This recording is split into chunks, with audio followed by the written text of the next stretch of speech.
Bien, doctores, vamos a desarrollar ahora las fijas de anestesiología. El test que valora la úvula, la visualización de la úvula, es el test de Mallampati. La úvula, la faringe posterior, las fauces. El test que valora la glotis por laringoscopía es el test de Cormack y que valora acá la apertura de las cuerdas vocales. Entonces, antes de la inducción, Mallampati con la apertura bucal. Ya durante la intubación, el test de Cormack. ¿Okay? Valora la apertura de la glotis.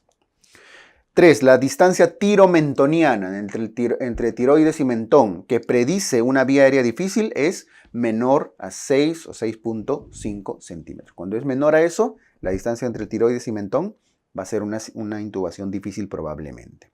Cuando indicamos cricotirotomía, cuando hay una obstrucción de urgencia en la vía aérea superior. Le voy a poner acá de urgencia. ¿A qué nivel se realiza la cricotirotomía? A nivel de la membrana cricotiroidea. Hueso hioides, cartílago tiroides, cartílago cricoides y anillos traqueales. La cricotirotomía se realiza ahí, en la membrana cricotiroidea. La principal complicación de la cricotirotomía, dado que estamos muy cerca a la glotis, las lesiones de las cuerdas vocales. 7. La indicación más frecuente de la traqueostomía es la intubación prolongada, cuando lo van a intubar más de 15 días o depende de la edad. Pero también cirugías mayores, sobre todo oncológicas o traumáticas en la zona de la parte inferior de la cara o el cuello. ¿Ok? Se hace de forma electiva, por supuesto.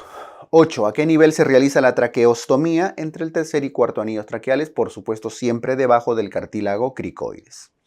9. ¿Cuál es la complicación más común de la traqueostomía? La hemorragia, el sangrado. Y las complicaciones tardías, la estenosis y las fístulas. Principalmente la estenosis traqueal. El ayuno preanestésico en recién nacido con lactancia materna debe ser alrededor de máximo 4 horas, ¿no? Porque estamos hablando de leche materna, pasa el vaciamiento gástrico muy rápido. Si es con fórmula maternizada, es 6 horas, un poquito más largo. ¿Cuántas horas de ayuno para líquidos previos en adultos? Alguien que ha tomado líquidos claros o un poco de agüita con su pastilla previa, ¿no? Hasta 2 horas. ¿Y cuántas horas de ayuno para comidas ya copiosas, una comida previa? 6 horas. Esto desde el punto de vista anestesiológico, considerando el tiempo del vaciamiento gástrico. 15. ¿Qué aspectos hay que valorar en la preanestesia? La edad, el estado cardiovascular, el estado respiratorio. La capacidad funcional preoperatoria se caracteriza en el término MET, que tiene que ver con el equivalente metabólico. ¿Y cuál es la capacidad funcional adecuada? Tener mayor o igual a 4 METs, ¿no? ¿Qué significa un MET? Un MET es el consumo de oxígeno estando en reposo. El consumo de oxígeno estando en reposo es un MET, que es equivalente aproximadamente a 3.5 litros por kilo de peso en un adulto. ¿Ok? Eso estando en reposo, un MET. Si es que ya caminamos al mismo nivel sin hacer mucho esfuerzo, hacemos movimientos pequeños, no subimos escaleras, sino movimientos normales, van entre 2 a 3 METs. Entonces, esto es en reposo. Caminar más o menos va de 2 a 3 METs. Y subir escaleras de una forma tranquila, o sea, no estamos hablando de ir saltando, ¿no? Como atletas. Subir escaleras consumen a partir de 4 METs en adelante. Justamente esa es la equivalencia. Resistir eso es lo mínimo que se necesita para considerar una buena capacidad funcional ante una cirugía. Si una persona no tolera subir escaleras, ¿no? Entonces, aunque sea por tramos, su capacidad funcional es baja. Y eso hace que el pronóstico durante la cirugía no sea el mejor. A eso se refiere. Entonces, la capacidad funcional adecuada para cirugía corresponde aproximadamente a mayor o igual a 4 METs, que equivale a subir escaleras. ¿Ok? Más o menos es el equivalente. ¿Qué valora el riesgo anestesiológico? El riesgo de morbimortalidad perioperatoria. La posibilidad de complicarse o de fallecer incluso. El ASA 1 se refiere a un paciente sano. El ASA 2 incluye gestantes, fumadores, obesos, con índice de masa corporal mayor a 30, o en todo caso con enfermedad controlada, que suele ser enfermedad sistémica controlada, que suele ser lo característico. El ASA 3, aquellos que tienen enfermedad grave, severa o enfermedad no controlada. ¿Ok? Angina estable, un índice de masa corporal por encima de 40. El ASA 4 incluye insuficiencia cardíaca, insuficiencia respiratoria, anginas inestables, eventos isquémicos recurrentes, ¿no? Menor a 3 meses. Pero sobre todo, alto riesgo para la vida por las complicaciones cardíacas y respiratorias que suele tener. 23, el ASA 5 es el paciente moribundo que no se espera que sobreviva sin la operación. Es decir, sí o sí, a pesar del riesgo, necesita operarse. Eso es un ASA 5. Y el ASA 6 ya es el donante de órganos con muerte cerebral declarada. La cirugía de emergencia, cuando es una cirugía de emergencia, corresponde a la letra E de emergencia. La anestesia regional intradural se denomina también espinal o raquídea y la extradural epidural o peridural. Esta es la epidural, la que no atraviesa la dura madre, y esta es la raquídea, la que atraviesa la dura madre al espacio subaracnoideo. ¿Ok? 28. ¿Cuál es el nivel de punción más seguro? Entre L3, L4 o L4, L5. Si se dan cuenta, siempre por debajo de L2. Por debajo de la terminación medular, que suele estar alrededor de L2. Complicaciones frecuentes: la hipotensión es la más frecuente, cefalea, retención urinaria, parestesias, depresión respiratoria, bradicardia, iliointestinal. La hipotensión ocurre, ¿por qué? Por un bloqueo simpático que genera vasodilatación. ¿Ok? Y por eso la hipotensión se maneja principalmente con vasopresores y con volumen. Contraindicación de la anestesia intradural, justamente por la hipotensión, la hipovolemia, hipotensión previa.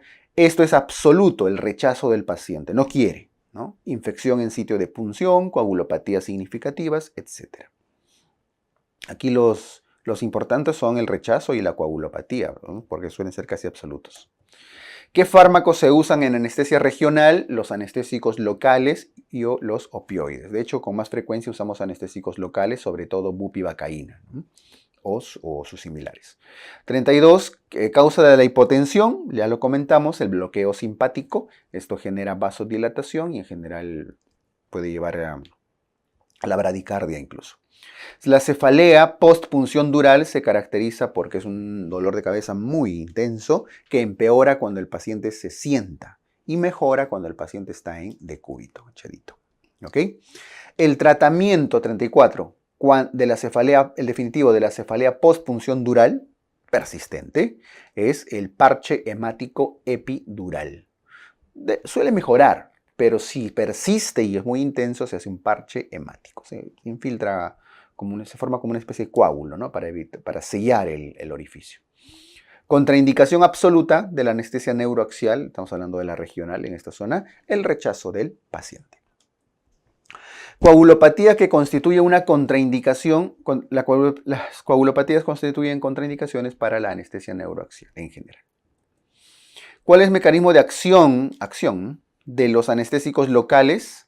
En general, el bloqueo de la entrada de sodio y que evita la despolarización. Es como actúa la bupivacaína, la lidocaína. Recuerden que la forma activa de estos fármacos es en su forma hidrosoluble. ¿Ok? Aquí voy a ponerlo, en su forma hidrosoluble. ¿Cómo se inactivan? Cuando están en su forma liposoluble. La secuencia de los efectos suele ser inicialmente vasodilatación, por eso es que generan la hipotensión, ¿no? En la anestesia regional, aumento de la temperatura, luego viene lo que nos importa, analgesia, pero después vienen otros efectos más, la disminución de la sensación del tacto, la disminución de la motricidad. Lo que nos interesa está al centro, la analgesia. Cuando se nos pasa, nos vamos hacia la disminución de la motricidad, ¿no? Los anestésicos que son inestables en solución son los ésteres, por eso generan mayor cantidad de metabolitos y eso generan complicaciones, ¿no? Rechazo. Estos ésteres se suelen metabolizar en el plasma. ¿Quiénes lo metabolizan? Pseudocolinesterasas plasmáticas. Los anestésicos estables en solución pertenecen al grupo de las amidas. ¿Ok? Al grupo de las amidas, los más estables. Producen menos metabolitos y menos complicaciones. Estas amidas se metabolizan en el hígado. ¿Y cuáles son estos anestésicos tipo amida? La lidocaína, la bupivacaína, mepivacaína, ropivacaína, prilocaína. Y los ésteres, cocaína, procaína, clorprocaína, benzocaína, entre otros. Los que más usamos hoy en día, las amidas. La intoxicación por anestésicos locales que incluye al inicio, incluye toxicidad neurológica y cardiovascular. Primero, síntomas de prodromos. ¿Cuáles son? Tinnitus, escotomas, sabor metálico, etc. Entre otros, alteraciones de los sentidos. Luego, la entrada de apertura de canales de sodio genera convulsiones, si estamos hablando, fasciculaciones, convulsiones en músculo estriado, músculo esquelético, arritmias, si ya empieza a afectar a músculo cardíaco. Y finalmente puede llevar a una depresión y un colapso cardiovascular. ¿Ok? Entonces, prodromos, fasciculaciones, arritmias, taquicardia y depresión. La duración analgésica de la lidocaína, ¿cuál es? 60 a 90 minutos aproximadamente. El anestésico con mayor cardiotoxicidad, la bupivacaína, aunque no es exclusivo. El tratamiento de la toxicidad sistémica por anestésicos locales, ¿cuál es? Las emulsiones lipídicas. Recuerden que la forma activa de los anestésicos locales es la forma hidrosoluble. Para inactivarlos tenemos que llevarlo a su forma liposoluble. ¿Ok? Unirlo a lípidos para que no sea hidrosoluble y dejar de actuar. Los anestésicos locales asociados a metahemoglobinemia, ¿cuál es? La prilocaína. Complicación común de la lidocaína, neurotoxicidad, ¿no? Entonces, cardiotóxico, la bupi. Neurotóxico, la lido. Duración aproximada de la bupivacaína, 120 a 180 minutos de analgesia. Complicación más común, sobre todo la cardiotoxicidad, las arritmias, ¿no? Ya lo hemos comentado. Objetivos de la anestesia general. La anestesia general idealmente debe generar hipnosis, analgesia, relajación muscular, amnesia de tipo anterógrada. Pero lo que más caracteriza a una anestesia general es que el paciente se duerme, ¿no? Pierde la conciencia. ¿Cuáles son estos hipnóticos cuando son inhalatorios? El sevoflurano, el isoflurano. El sevoflurano es más potente, pero también trae otros efectos adversos. El mejor tolerado en general es el sevoflurano. Es mejor tolerado, mejor olor y menos hepatotoxicidad. Por eso es que suele usarse con más frecuencia, es el de elección. El isoflurano tiende a ser más potente, pero también trae más reacciones. 5.5. Son efectos, son hipnóticos endovenosos, la ketamina, el propofol, el midazolam, los barbitúricos, ¿no? El fenobarbital, entre otros, que ya se usan muy poco.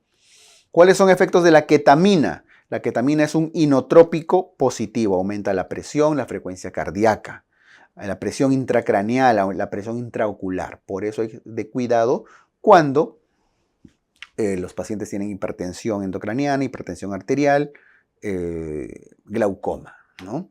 Y es útil, por el otro lado, la ketamina cuando el paciente se encuentra con hipotensión, un shock generalmente por hemorragias, ¿no? Un shock por hipovolemia. Porque, ojo, ahí sirve la ketamina, porque cuando se trata de un shock por sepsis, se prefiere etomidato. Entonces, cuando vamos a dar anestesia a un paciente con shock por hipovolemia, está bien, ketamina, pero si se trata de un shock séptico, necesitamos una molécula más estable, de mejor duración, y ese es el etomidato. ¿Ok? Tengan cuidado con eso. Efectos del propofol, la depresión cardíaca, disminuye la presión arterial, es todo lo contrario a la ketamina, es depresor. Pero además es un antiemético. Y en general tiene mejor tolerancia, ¿no? Despiertan mejor. Demás. Efectos del midazolam es un depresor respiratorio, además de ser hipnótico y todo lo demás. Estamos dando por descontado eso, ¿no?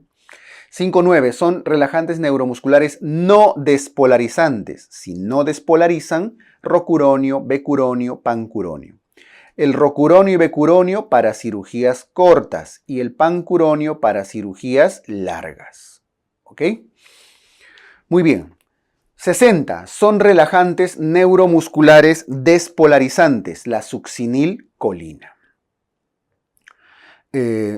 Son desencadenantes frecuentes en hipertermia maligna. Los que desencadenan hipertermia maligna, la succinilcolina, los anestésicos inhalatorios, sevoflurano, isoflurano. Pero los principales, succinilcolina y sevoflurano, esos dos. La succinilcolina se usa todavía, como dura muy rápido, más o menos 5 minutos, 3 a 5 minutos, en la secuencia de inducción rápida, cuando van a intubar rapidito en una cirugía de urgencia. ¿Ok? 6.2. ¿Qué causa la hipertermia maligna? La alteración de los receptores de rianodina, que genera una liberación descontrolada de calcio, y este se une a la actina-miosina, generando contracción muscular. ¿Ok? Se consume, ¿qué cosa? ATP y oxígeno, y se libera, bueno, se convierte en ADP, y se libera calor, y se libera CO2, dióxido de carbono, ¿ok?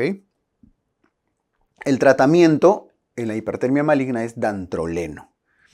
El fentanilo, ¿qué ocasiona? Además de ser el fentanilo, recuerden que es un opioide, que se maneja para el dolor, que se usa para manejar el dolor.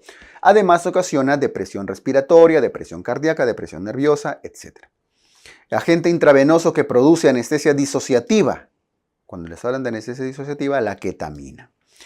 6.6. Hipnótico intravenoso de elección por rápida inducción y recuperación. El propofol. Actúa rápido y se recuperan rápido y encima sin mucha agitación y sin náuseas, ¿no? El relajante muscular de inicio más rápido es la succinilcolina. Ojo, el propofol es hipnótico. La succinilcolina es relajante. La succinilcolina está contraindicada en gran quemados. ¿Por qué? Porque los gran quemados tienen hiperpotasemia. Recuerden, por la lisis, ¿no? Celular. El antagonista de las benzodiazepinas, el flumazenil. El antagonista de los opioides, la naloxona. Hipertermia maligna, dantroleno. Son los 3 que se tienen que acordar en anestesia. ¿Ok? El primer 7.1, el primer signo de hipertermia maligna durante la anestesia, el aumento del volumen tidal, la concentración de CO2 al final de la expiración, el end tidal, ¿no? En general, aumento de la concentración de CO2 al final de la expiración. ¿Ok? ¿Por qué? Porque se libera calor y libera CO2, la hipertermia maligna. El fármaco, el dantroleno, ya lo vimos. Scores. ¿Cuál es el score que evalúa la salud crónica al estado agudo? Si es crónico y agudo, Apache. Si es solo el estado agudo, la fisiología aguda, SAPS. El que valora la comorbilidad en los ancianos previo a cirugía, índice de comorbilidad de Charlson, de los abuelitos, ¿no? El que valora la capacidad funcional. Una cosa es las comorbilidades y otra cosa es la capacidad funcional de valerse por sí mismo. El índice de Katz y el índice de Karnofsky, que se usan en geriatría bastante y también como valoración para toma de decisiones, sobre todo en cirugía. Muy bien, doctores. Eso fue las fijas de anestesiología. Muchas gracias.